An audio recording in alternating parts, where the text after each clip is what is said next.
Hello and welcome to What Makes America Tick. I'm your host, Congressman Troy Carter, and I proudly represent the best place in the country, Louisiana's 2nd Congressional District.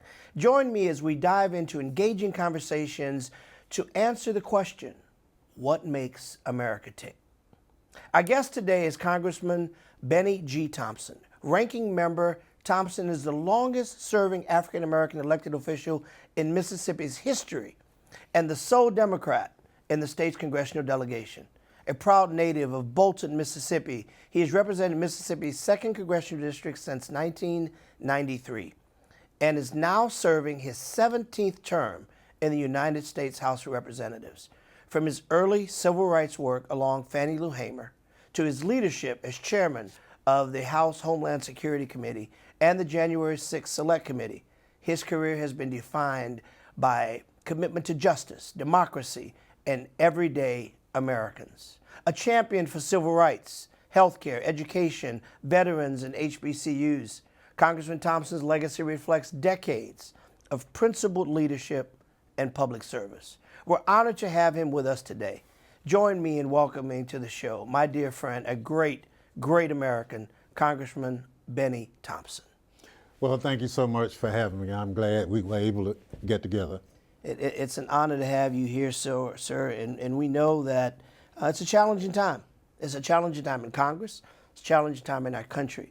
And as your leadership has evolved from local government to here we are in Congress, share with us your path to being here in Congress now. Yeah, well, I think we all are the sum total of our experiences. So for me, as a black boy being raised in the rural South in Mississippi, I experienced some things that kind of charted my course as an adult. I lived in a segregated community. I went to a segregated school, went to a segregated church. And as you know, in the South, when you live across the tracks, you know who's across the tracks. Bolton, Mississippi was no different. But the fact that I had a good family structure, I had a good church home, and my church kind of made me who I am. And I say this, when the Ku Klux Klan burned the local Head Start Center down, it was my church that opened its doors for the Head Start children to go to school until the community built it back. And the men of the church guarded the church so that they wouldn't burn that church down. So I came up in an activist kind of community. But a couple of things. My public school was named Bolton Colored School. No indoor plumbing. Obviously, didn't have a counselor, library, but I had good teachers. And they always said to me, if I can get it in your head, they can't take it from you. And that was powerful. Yeah. And so I grew up with a nurturing community, wanting the boys and girls to be the best that they could be. I was a segregated troop Boy Scout. Just everything that was indicative of the South. But the thing that made a difference was when I went to college. I went to Tougaloo College, which was the hotbed of the civil rights movement. I met Martin Luther King Jr. On that campus. I met Fannie Lou Hamer. All of the Stokely Carmichael, Rap Brown were frequent visitors to the campus. Unfortunately, I represented Tougaloo at the funeral of Martin Luther King Jr. When he was assassinated. So I came up in an era that kind of make me act the way I do now, you know, and I want no one to ever have to endure what I had to endure as a child growing up. So diversity, equity, and inclusion is a part of who I am. It's just so unfortunate that we have a president now who's trying to turn back the hands of time. And so at every moment when I see that occurring, I push back because I know we're a better country than that. So In addition to running for office when I was 20 years old and fortunately to win, I was mayor of my hometown when I was 23. And I could tell you the stories, the threats and other things that I endured. I was a county commissioner when I was 29, largest county in the state. So I was fortunate. But I had good people who said it was our moment to make a difference. So, and I still have lasting friends from that era who talks about the struggles. And I think we have to, as people of color, remember the struggle, because sometimes history has a bad habit of repeating itself. And if we don't do it the right way, you know, let's take ICE right now, what they're doing in communities. Yeah. They're now saying if you black or brown, they can stop you. Or if you sound a certain way. That's right. Or 5 years old, as they're doing. And God forbid what they did to Miss Good in Minneapolis. They told her to get out the way. She moved her car and they killed her. We're a better country than that. And so now the people are saying they can knock a door down without a search warrant, an administrative warrant. Come on now. So there are some things of the past that we see repeating itself right now. And as you know, ICE is, we have joint jurisdiction on Homeland Security and Judiciary Committee, and people are calling every day saying, why are they wearing masks? What are they afraid of?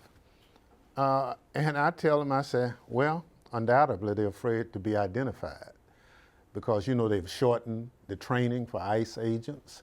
They now, and pardon the comment, their training is 47 days. Now, you know who the 47th president is, right?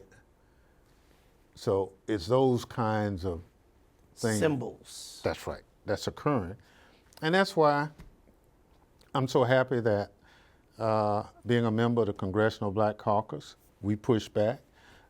Being the ranking Democrat on Homeland Security, we push back on a regular, because we're a better country than that. And let's talk about that, Chairman, if you would. You're the longest serving Democrat. You've been on Homeland Security since its very inception. That's right. You've seen the ebbs and flows of playing by the rules, and now watching us being forced to watch the rules be trampled over. Mm-hmm. One of the chief assignments of Homeland and of any committee is that of oversight.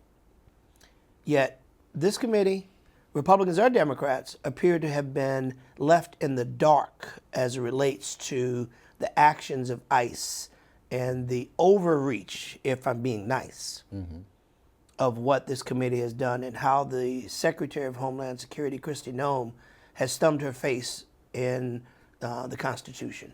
Yeah, well, you know, the framers of the Constitution put together, our system of government, legislative, judicial, and executive, each with a defined function. Our legislative function has been absorbed by the executive branch. Donald Trump is running everything because Republicans control the House, Republicans control the Senate, and therefore he sees no need for oversight. And in past times, whether we had Democratic presidents or Republican, secretaries always came up on a regular, come by the office, let me know what's going on. John Kelly, who ended up being Donald Trump's chief of staff, used to come by all the time. But as you know, Mayorkas came to our committee multiple times and met with us individually in our offices on concerns of note. Because they want to know, are we getting it right? Because when bad people show up trying to hurt us as Americans, they don't ask if you're a Democrat or Republican or are you from the city. They just want to hurt Americans. So we have to protect both this country from foreign and domestic terrorists. But at this point, this president has blurred the line with a secretary who, as you know, is woefully inadequate. I just signed the impeachment petition against her today. It's long since past its due. She's woefully... For the listeners or viewers, elaborate just a touch on what that means. Well, what does that trigger? Well, that triggers a review and an ultimate vote in the House of Representatives. I don't think that we will win it because Republicans are still in charge. But I think people want to know, what are the Democrats doing? Well, here we are. We're going to put it on the line. We're going to say you can't shoot people in the face because you don't like them. You can't wear a mask. You're going to break in individuals' home. You can't take a 5-year-old boy from one community and send him 1,000 miles away and say you're trying to protect him. You can't break into a man's house and walk him out in sub-zero weather in his underclothes. We're a better country than this. And so when you weaponize government against people, this is what you end up with. And so it's not about I, the president, it's we, the people. And we, the people, have been forgotten in this process. And I've seen a lot. I gave you a little bit of my history, but I've never seen our government being part of the problem. Historically, the federal government has always been the solution. Through civil rights, through desegregation of schools. Absolutely. When Katrina hit the Louisiana area, it was the federal government who came to the rescue of the good people of Louisiana, Mississippi, Alabama, because all the state and local forces were overrun. That's the purpose of a federal government. Now, as I said, that federal government has been weaponized against its own people. So I think unless we do some drastic things, like calling for accountability of the Secretary of Homeland Security through impeachment, we found out just recently, she's bought 2 brand new airplanes. She's building a skiff in South Dakota for her own use. She's doing all kinds of things. She did a $200 million public relations contract with some of her friends. So procurement be damned, it's not her money. She's just out here spending it. All at a time when healthcare is being literally ripped away from the American people, when the ability to access for working people who go to work every day, who make just a little bit too much money to access Medicaid, but not nearly enough money to pay for the skyrocketing cost of healthcare, to deny the extension of the ACA tax credits. We often talk about how important small businesses are to our community, yet here's a perfect example. Mm-hmm. It was through the leadership of Hakeem Jeffries, our Democratic leader, that had the wisdom and strategic strength to force a vote through a mechanism called a petition. That's right. By getting a petition signed on the House floor. We started out with 4 members signing with us. We picked up another 5 members during the procedural vote, and then ultimately 17 Republicans joined us. That's right. Proving That's right. that this is just wrong. This is not about R or D. This is about Americans and humanity. Who we are. Yes. And the thing that bothers me so much is when I see some of my colleagues on the other side doing all these egregious things with their votes, they're quick to tell you, oh, but I'm a Christian. What? What kind of God you serving? You know, if you don't want to protect the health and safety of the citizens you've taken an oath to protect, and now all of a sudden it's about, well, the budget. The budget only comes into play when you're talking about helping people who need help. And that's the fallacy in what I hear from my colleagues on the other side. You and I know we have some of the best health care available as members of Congress. So why we shouldn't make that kind of health care available to other American citizens?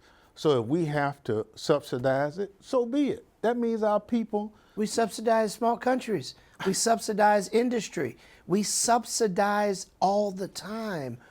Doesn't it make abundant, to your point, abundant sense that we would do right by the American people? I guess it makes too much sense, and they don't understand it because, you know, they are always talking about, well, we need to get together and, you know, we need to work together, but it's only when they want something for themselves. Yeah. But, you know, as you talked about, let's go back to healthcare for a minute. Most of the people who qualified for the ACA were small business people. I have a friend in my community who has a lawn service, and he needed actually a heart transplant.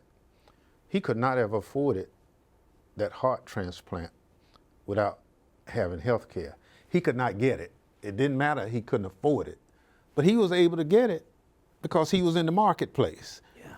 And he came by the house and said, man, if I can't stay under the care of my physician, I'm gonna die.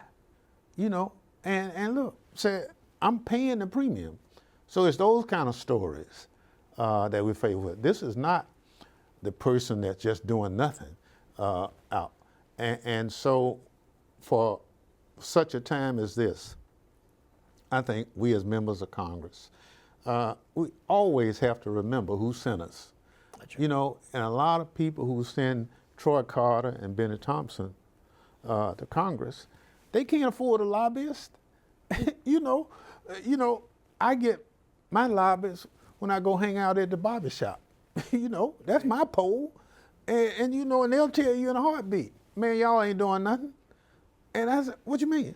So y'all up there. Like, you know, some of my friends were trying to make an angle about this impeachment thing. And I think as members of Congress, we got to get outside this beltway mindset and get out here with the people. That's right. Get outside the internal bubble that you assume people know things that they don't. We assume they understand that we're outvoted.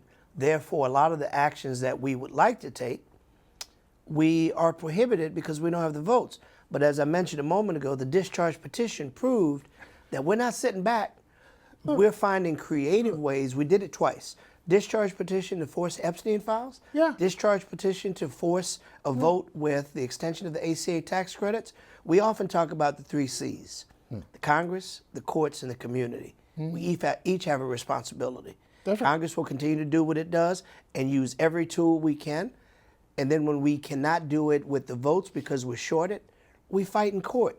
That's and simultaneously, we need the community to work with us. And so the good folk that send you and me and others here to Congress, they know we can't win every fight, but they expect us to fight. That's right. You know, how are we going to roll over and play dead? Impossible. And so it's not being angry, it's being engaged and never forgetting the people who gave you an opportunity to serve in this institution. When you go to the grocery store, you run into somebody, they come up, man, I'm proud of you, because they know you're fighting. Yeah. You know, or you go to a church, you know, you probably hadn't had this, but I had folk older than me, ladies, you know, reach in the person there, say, here's a contribution. So, no, I'm fine. I said, oh, no, you know what? I mean, but that's who we are, right? That's right. And you know you're on the right track. And it means everything. And when you tell them, I'm never going to forget you, you know, because they're not going to ask for nothing. I mean, they don't. Look, you and I get asked by people we never met for the moon, and say the people who vote for us just want us to come to Washington and do what's right. And as long as that occurs, I mean, that's the validation. Because one of the things I tell my friends, when you go back in your district and you walk in the room and it gets quiet, they talking about you. I don't ever want the room to get quiet. Yeah. You know what I'm saying? I want them to say, oh, that's my man. Well, I can assure you, Chairman, every room I've ever been in, people talk about the incredible work that you do when you're in the room and when you're not. Your history, your energy, your commitment, your life's story of your beginnings as a young mayor to now serving as the singular Democrat in your delegation. You've been accustomed to being in rooms where you're the only one, but it's never, ever silenced your voice. So much so that you are now bringing the power of the Homeland Security Committee to my hometown, to New Orleans, to talk about the atrocities that we see happening in Louisiana. Of course, we see it in Minneapolis. We see it all over the country. But we have issues in New Orleans and Louisiana area, and in your capacity as ranking member, we'll be having a shadow hearing in New Orleans under your leadership, members of Congress coming to talk, but more importantly, to listen and to amplify the issues of horrific, unconstitutional nature. Tell us about the function of a shadow hearing and what does that mean practically for the people and for our government? Well, it's when we can't get the majority to conduct a hearing of the committee, Democrats come together and do what's called a shadow hearing. So we are now taking it to the field. We're going to New Orleans, principally because you're on the committee. You issued the invitation. And we want to hear how ICE is perceived and received by officials in New Orleans. We've seen what's on TV. You know, we saw the young girl running home away from ICE. We saw them getting on the roofs of a house, asking people for credentials. And you know, it's gotten out of control. People want to feel safe, but they don't want to feel threatened by those folk associated with law enforcement. And what we see with that intimidation, again, is not who we are. So we want to come to New Orleans. Thank you, the new mayor and officials. We're going to have it right in municipal, right in City Hall, in municipal chambers, because that's the people's position, and people need to know. So we invite everyone to come down to the hearing, and we need to hear from you, because this is how we shape public policy when we get back to Washington, because we take it to the people. We get out of the ivory tower. Absolutely. We get away from, as you mentioned earlier, that bubble. That's right. That sometimes we can be disinfected by. That's right. And you've got to break the bubble and get to the people, because we serve the people best when we listen That's right. to the people. And you can't do that from the bubble. No, and again, a lot of the people we will hear from probably never been to Washington. They don't have lobbyists to speak on their behalf. So this is how you take government to the people. And this is the basis on how we put this whole thing together. So we hope out of this is to get some positions that we can stand on behalf of the American people. And so at some point, at the rate this thing is going, you or I might be stopped by ICE and said, where's your citizenship papers? you know, facts about it, looking at you, Congressman, you could be Haitian. You know? so you know. Well, the reality is, if you recall, when we had Secretary Noem before your committee, and I asked the question of everyone at the table, what does an immigrant look like? That's right. What does an immigrant sound like? You are bringing in these 47-day trained ICE agents, most of which have never had access to a gun, never been to New Orleans, have never had any law enforcement training, don't know the municipal laws of a particular locale, don't know or have been trained in the art of de-escalation. They've been given a $50,000 bonus and sent on a task. And when I asked, what do you tell them in that 47-day training? What are you looking for? They couldn't answer me. That's right. I said, what are they? Well, do you say they wear a red hat and a brown shirt? Do you say they will be at McDonald's or will they be at Mass? Do you say no one can answer? So you're training someone in 47 days to go out, but you don't know what you're looking for. And the premise was that the president said we're going to come out and we're going to get the worst of the worst, those with records of murder and rape and da-da-da-da. And we support getting bad people off our street. We don't support terrorizing people, in many cases, who are in fact citizens. Yeah, and this whole thing, just as you were saying, is we're better people than that. And so we have to sometime, pardon the pun, train the trainer because they're not getting it. We get information now that some people have not even completed the background check, and they're now ICE agents. And some of them were part of the January 6th insurrection on our Capitol, Absolutely. who are now ICE agents. With now, masks it doesn't on. With get masks on it doesn't get any now. worse than that. You've got people that have been pardoned who attempted to overthrow our government, who now wear a mask, a gun, and a badge under the auspices of being a peace officer. Yeah, and now this president is blaming the Capitol Police, the DC Police, and the state troopers, that it was how they handled the crowd on January 6th made them act the way they, it's kind of like you blaming the victim. That's right. We had almost 150 law enforcement people get hurt. We had 5 who succumbed to their injuries from that day.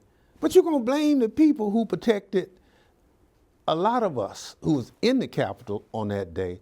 And God forbid, I don't know what would have happened had they not been there. They subscribe to a theory, you're going to believe me or your lying eyes. Yeah. And this notion that if you tell a lie long enough, it becomes true. And that's why podcasts like this, What Makes America Tick, having access to thought leaders like you to be able to tell the real story of what actually happened and not some fabricated, whitewashed, pun intended, version of what happened. Just the facts, ma'am. Yeah. Just the facts. Yeah, now look, what people saw with their own eyes happened. We were in a tough situation. It took 3 hours to get the National Guard here. It took a matter of minutes for Donald Trump to get the National Guard, that same National Guard, back here right now, costing $800 a day per person here to protect us from who? Right. When we needed the Guard, you didn't do it. Because mind you, on January 6th, when the Capitol was overrun, Donald Trump was still president.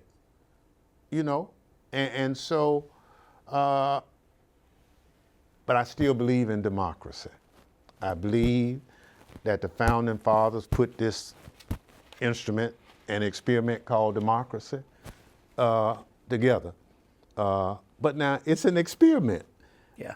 That means if we don't handle it gingerly and forthrightly, we could go back. Democracy is fragile. Absolutely. Fragility is real. January 6th proved it. Every single day proves it. ICE food ICE proves it. Yeah. The degradation of our healthcare system proves it. The attempt to roll back the rights on citizens, the erasing of history, the attempt to ignore the three separate but co-equal branches of government and to do away with checks and balances, to do away with democracy and to have a dictatorship for which this president has said he likes. Let me tell you how He bad it is. Let me fantasizes tell you how about bad it is. despots. They arrest 4 Sioux Indians in Minneapolis for being illegal immigrants. Now, you understand? If Native Americans are not the true Americans, Who are? you know, and then 3 of them still in jail, my brother, because what they do is they bring you with this, then they add other kind of charges. And oftentimes it's long before you've had a chance to talk to a lawyer What? to let them know where you are. You know, I'm telling you. So this is how bad it is. They looked at Native Americans and said they not American. They must be immigrants, and locked them up. Can't make this stuff up, can No you? sir. No sir. Let's pivot a little bit about FEMA, because that's another key and fundamental part of the jurisdiction of the Homeland Security, for which you're the ranking member. We know that the president has talked about getting rid of FEMA. We talked about decentralizing FEMA, taking away the resources of FEMA and shifting them to the states, but giving them less money. We know what a ridiculous statement that is and what harm that puts the American people in. We know that storms are not lessened, they're greater. We know they're not fewer, they're more. We know that with natural disasters and climate change, we see storms come faster, stay longer, leave more harm behind, showing up in places they've never been before.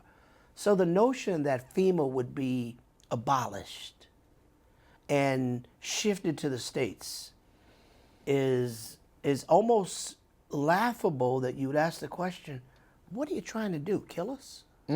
Well, more importantly, is we have floods, we have tornadoes, hurricanes, wildfires, all these things for which FEMA is the last resort, the last line of defense. And to their credit, they've always come, and until this administration, they always have been responsive in a timely manner. You know, we have outstanding. And under your leadership, listen, FEMA's been wrong. FEMA Oh. has made mistakes. FEMA needs to be reimagined. And under your leadership, we've made it better, albeit a long ways to go. Each storm teaches us a little bit more, but again, because you provided the venue and the opportunity for us to have meaningful discussion That's right. on how to make it better. That's right. And the only way FEMA's, you can FEMA's talk, still broken, and and, the we're making it better. But you got to talk to the people who in charge. You got to hear from the people who impacted, and somewhere between the two is a solution. But when you're not talking to the people who running it, you're not bringing people in. We have to go to those communities and talk to the people. Right now, we have an ice storm that's right down the road. Yeah. All the FEMA people that they had sent home, they now trying to get them to come back because they know the potential for this ice storm is going to be catastrophic. And all the trained people, you just send them home. Right. You know, that's not how you run anything, especially a disaster preparedness agency. And so again, this is Donald Trump being Donald Trump, and those people who work for him are absolutely afraid of him. And look, I don't want to get off into foreign policy, but those speeches he's given this week, man, Foreign unbelievable. leaders are laughing at us. Unbelievable. But bullies don't last. This world history talks about how powerful this country was, and now there's nothing left of that country. We are now at a pivotal moment in this country where we're going to have to do something, because this guy wants to fight everybody that he doesn't like. On personal matters, not on national security, not on diplomacy, not on what's best for the American people, but because you didn't give me a Nobel Peace Prize. Yeah. And so all of a sudden, I'm a bully. And then, oh, by the way, I'm going to enrich my family. I'm going to enrich a few friends in the process. That's not who we are. That's not the democracy that the framers of the Constitution intended. But when people don't vote, when people don't agitate, when people don't stay involved, you end up with a Donald Trump. And at some point... Perfect segue about the importance. We went everywhere talking about Project 2025. People still didn't vote. We know that there's a Louisiana v. Calais, which could negatively impact Section 2 of the Voting Rights Act. As we wind down and we come to a close, because God dog it goes fast when you got such great history that you're sharing. Briefly, tell us the significance and the power of whatever you're doing, never miss an opportunity to vote. Oh, absolutely. And see, what's happening to us now is that, as you know, they took Section 5, which was the pre-clearance away a few years ago. The only thing we had left was Section 2, which is the adverse impact of whatever you're doing, what impact it has. But it also has to do with redistricting and a lot of things. So And not just Congress, but it's important that people know local school State- boards, everything. city councils, Yeah. are all legislative seats, all impacted. And so we now have 6 people on the Supreme Court who clearly rules most of the time for this current president because they identify with him. But he got where he is because people took their eye off the prize. And we have to now put our eyes back on the prize, and we got to work. If we're going to keep those 2 African-American seats in Louisiana, we got to work. We can't take it for granted because, you know, every chance they get, the system is trying to pull people down, and we just can't afford that. They And pick this it. president has been very clear and vocal about his attempt to literally steal seats. Oh, from the look, Congress. look what they did in Texas. And then when California checkmated them, he said it wasn't fair. We gonna sue. So in other words, he can do what he wants to in redistricting, but when another state does it, it's not fair. So again, it's his way or the highway. And that's not a democracy. That's right. And, you know, and his autocracy that he's promoting is not what we have become accustomed to. So we're a better country. If not, we're in trouble. We're certainly a better Congress because of you, sir. Time goes fast. The viewers, I'm certain, are wanting us to go much longer, but our time has come to an end. And I'm so grateful to have my dear friend, our ranking member, Benny Thompson, here with us. I want to thank you all for listening. If you enjoyed this episode and want to hear more, please share it with others, post about it on social media, or leave a rating and review. You can listen to the past or future episodes on Spotify, Apple Podcasts, or YouTube, or anywhere you get your podcasts. To catch us, listen to me, and follow on my official platforms at Rep. Troy Carter. Subscribe to my newsletter at troycarter.house.gov. Thanks again. Laissez-les bon temps rouler. And for those who you don't know, let the good times roll. God bless you. Be safe, and we'll see you next time.